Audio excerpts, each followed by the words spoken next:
قرت کر رہے ہیں. اس کے 2 لیکچر ہم نے ان میں قرت کی.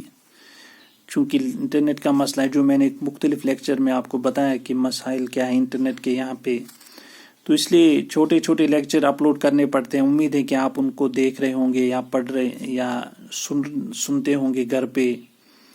ڈاؤن لوڈ تو نہیں ہوں گے. بہرحال کم سے کم آن لائن ہی دیکھیں، وہ بہتر ہے. تو اس مصنوعی کا باقی حصہ، جو آخری حصہ، ہم کوشش کریں گے اسی میں اختتام ہو. گرے غم سے انگور مدہوش ہو، پڑے سارے سایہ سیاہ پوش ہو. تو پوری کیفیت جو غم کی ہے اس محل میں کہ شہزادہ غائب ہو گیا، اس کو اوپر ہی اڑا کے لے گئی ہے. تشریح: انگور کے دانے مدہوش ہو کر گر پڑے، درختوں کے سائے ماتمی لباس پہن کر زمین پر گر پڑے.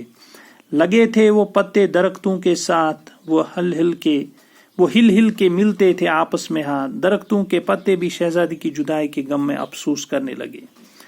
وہ لب ریز جو نہر تھی جا بجا، سو آنکھوں کو وہ رہ گئی ڈب ڈبا.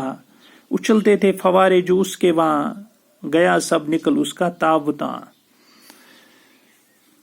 تشریح: باغ سے جو نہر بہ رہی تھی وہ بھی شہزادے کے غم کی جدائی میں آنسو بہا رہی تھی. اس میں جو فوارے بڑے زور سے اچھلتے تھے وہ اپنی اچھال کھو بیٹھے. مزاح: پلک پر جو کچھ اشک تھے جڑ گئے، غرض روتے روتے گڈے پڑ گئے. پلکوں پر جو آنسو تھے وہ سبھی شہزادی کے غم میں جڑ گئے، یہاں تک کہ روتے روتے آنکھوں میں گڈے پڑ گئے. جیسا کہ بولتے ہیں کہ گڈے پڑ گئے، آنکھیں کالی ہو گئی جیسے روتے روتے. ہوا حال چشموں کا یہاں تک تباہ، کیا رخت پانی نے اپنا سیا.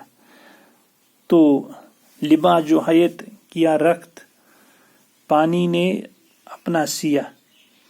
تو حیت چینج ہو گئی پانی کی، پانی سیاہ جیسے. شہزادے کے غم میں چشمے اس قدر تباہ ہو گئی، ان کا صاف پانی کالا پڑ گیا. نہ بگلوں کا عالم، نہ وہ کرکرے، نہ وہ آب جوئیں، نہ سبزے ہرے. ایک چھوٹا سا پرندہ کرکرا اور بگلا ایک سفید آبی پرندہ، تو وہ سب پریشان ہیں. نہ بگلوں کی وہ چہل پہل رہی، نہ کرکروں کی وہ رونق، نہ وہ ندیاں نالے، نہ ہی وہ ہریالی رہی. گر شہزادے کے غم میں سب کچھ پھیکا پڑ گیا. گلوں کی طرح کھل رہے تھے جو دل، سووے سب خزاں سے ہوئے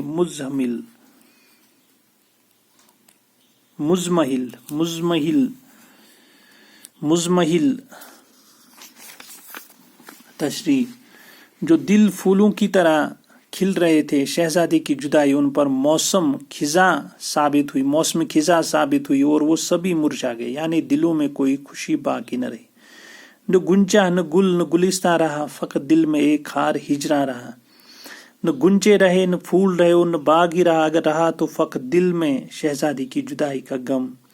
وزیروں نے دیکھا جو احوال شاہ، کہ ہوتی ہے اب اس کی حالت تباہ. کہا گو جدائی گوارا نہیں، وہ لیکن جدائی سے چارہ نہیں خوب اتنا تمہیں اضطراب، نصیبوں سے شاید ملے وہ شتاب. خدا جانے اس میں کیا بعد ہے، یہ کہتے ہیں جیتوں کو امید ہے. وزیروں نے بادشاہ کا حال دیکھ کر دلاسا دیتے ہوئے اس سے کہا کہ آپ کی حالت بہت بری ہو رہی ہے، آپ اتنا پریشان نہ ہو جائیے. بیٹے کا جدا ہونا تو ایک باپ کو گوارا نہیں کر سکتا،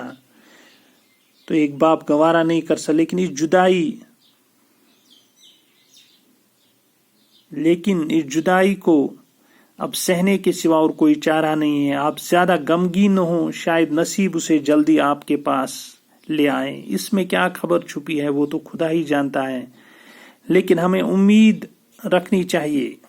بہرحال ہمیں امید رکھنی چاہیے. لٹایا بہت باپ نے مال و زر، لیکن نہ پائی کچھ اس کی خبر. بہرحال یہ ایک حصہ ہے جو ہم نے اس میں پڑھا خلاصے میں کہ کیسے وہ پھر پاتے ہیں. وہ اس میں شامل پوری مصنوعی چونکہ نہیں ہے، ایک حصہ ہے. تو باپ نے بیٹی کی تلاش میں بہت مال و زر خرچ کیا، لیکن وہ اسے کہیں نہیں ملا. بالآخر وہ ملتا ہے دوسری جو جنوں کے بادشاہ فیروز شاہ کی مدد سے اور وزیر زادی نجم النساء کی مدد سے. پھر آخر اختتام کہانی جو ہم نے خلاصے میں پڑھے، شہزادی اور شہزادے کی شادی ہوتی ہے اور کہانی اختتام کو پہنچتی ہے، وہ پوری مصنوعی پڑھنے کے بعد پتہ چلے گا، چونکہ یہ ایک حصہ اس لیول پہ اتنا ہی حصہ کافی ہے۔ شکریہ۔